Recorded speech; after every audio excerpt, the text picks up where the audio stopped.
Hello and welcome back to our YouTube channel genius mind. और आज की इस वीडियो में हम देखेंगे क्लास 10th का टाइम टेबल। जी हाँ, आपने सही सुना, क्लास 10th का बोर्ड एग्ज़ाम का टाइम टेबल आ चुका है। और आज की इस वीडियो में हम देखेंगे कि कब से पेपर स्टार्ट हो रहा है और कौन से ऐसे पेपर है जिनको ज़्यादा छुट्टी मिली है। तो चलिए स्टार्ट करते हैं। ये हिंदी, इंग्लिश और मराठी तीनों मीडियम के लिए सेम वीडियोज़ होने वाली हैं, क्योंकि स्टार्टिंग में जो आपका लैंग्वेज का पैटर्न है सिर्फ और सिर्फ उसमें ही चेंजेस है और बाकी के सारे पेपर्स सेम है।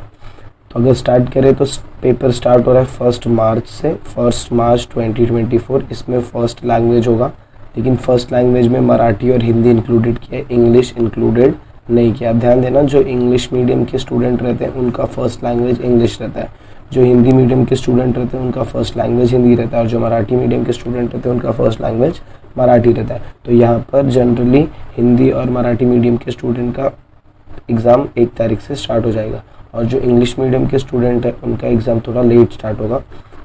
चलिए आगे देखते हैं।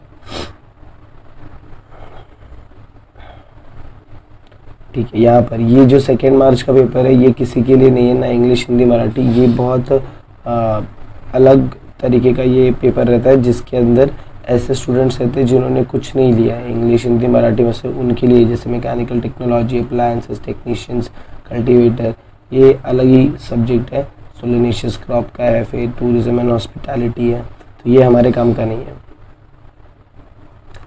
इसके बाद जो नेक्स्ट पैटर्न हमारा आता है वो यहाँ से आता है। देखो 4 मार्च को सारी चीज़ें स्टार्ट हो रही हैं। 4 मार्च को सबसे फर्स्ट पेपर क्या है, सेकेंड और थर्ड लैंग्वेज में क्या है, मराठी। तो जो इंग्लिश मीडियम के स्टूडेंट हैं उनका थर्ड लैंग्वेज जो होता है वो होता है मराठी। तो इनडायरेक्टली आप इंग्लिश मीडियम के जो भी स्टूडेंट है उनका पेपर कहाँ से चालू हो रहा है भाई, 4 तारीख से चालू हो रहा है, और फर्स्ट पेपर क्या रहने वाला है, तो मराठी रहेगा। बाकी लोगों का है कन्नड़, तमिल, ये जो जिन्होंने ये लैंग्वेज लिया रहेगा उनका, क्योंकि ये पेपर 10th का paper all over India, Maharashtra तो होता ही है, तो जितने भी लोग रहते हैं अलग अलग सब्जेक्ट्स को कैरी ऑन फॉरवर्ड करते हैं।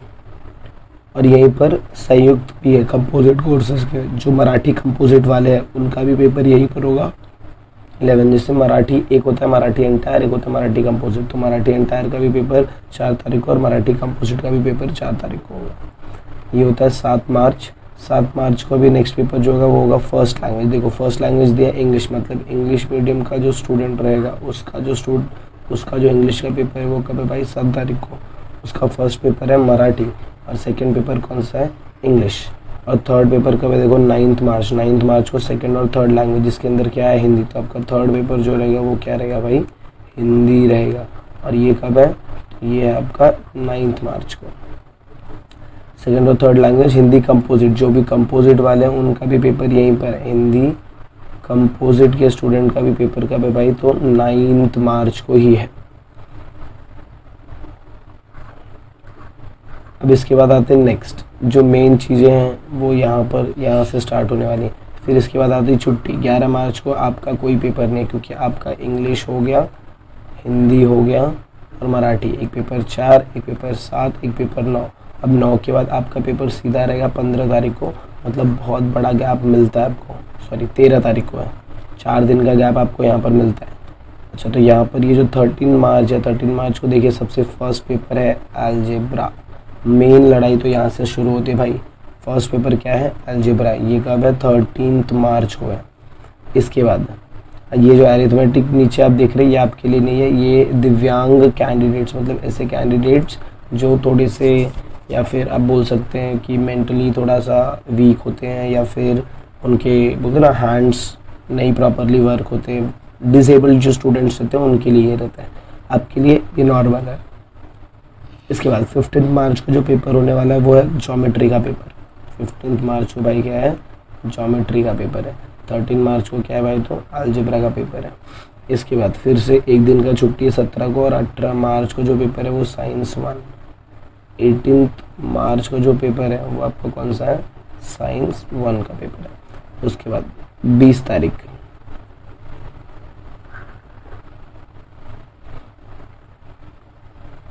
18 मार्च, फिर 19 को छुट्टी, और 20 मार्च को जो पेपर है वो क्या है, साइंस एंड टेक्नोलॉजी, लेकिन पार्ट 2। मतलब 20 को जो पेपर होने वाला है वो आपका साइंस 2 का पेपर है। साथ साथ में लिख लेंगे तो भी हो जाएगा। तो आपका प्रैक्टिस उसके हिसाब से बनेगा, क्योंकि जिस पेपर को ज़्यादा छुट्टी है तो वो पेपर के लिए आप थोड़ा कम रिवीजन कर सकते हो, क्योंकि एग्ज़ाम के टाइम पे ज़्यादा रिवीजन आपका हो पाएगा। और जिस पेपर को छुट्टी ज़्यादा रही है वो पेपर के लिए आप पहले से स्टडी करके रखिए। इसके बाद जो आपका पेपर आता है वो है 22 मार्च को। 22 मार्च को देखिए कौन सा पेपर है, social science, that is history and political science का पेपर है। और इसके बाद 26 को, मतलब देखो कितने दिन का छुट्टी, 22 के बाद 23 छुट्टी, 24 छुट्टी, 25, मतलब ज्योग्राफी जैसे पेपर के लिए लोगों ने कितना दिन छुट्टी दिया है, 3 दिन छुट्टी दिया है।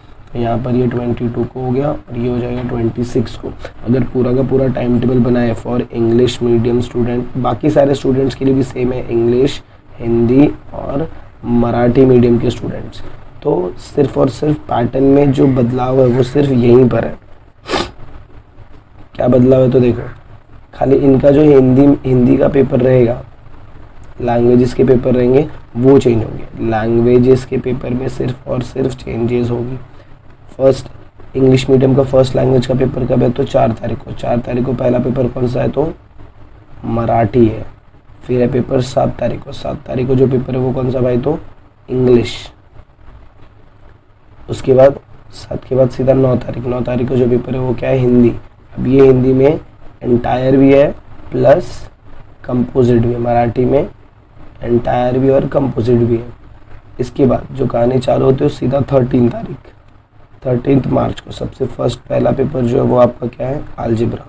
फिर 13 के बाद छुट्टी एक दिन, 15 को देखोगे तो कौन सा पेपर है ज्योमेट्री।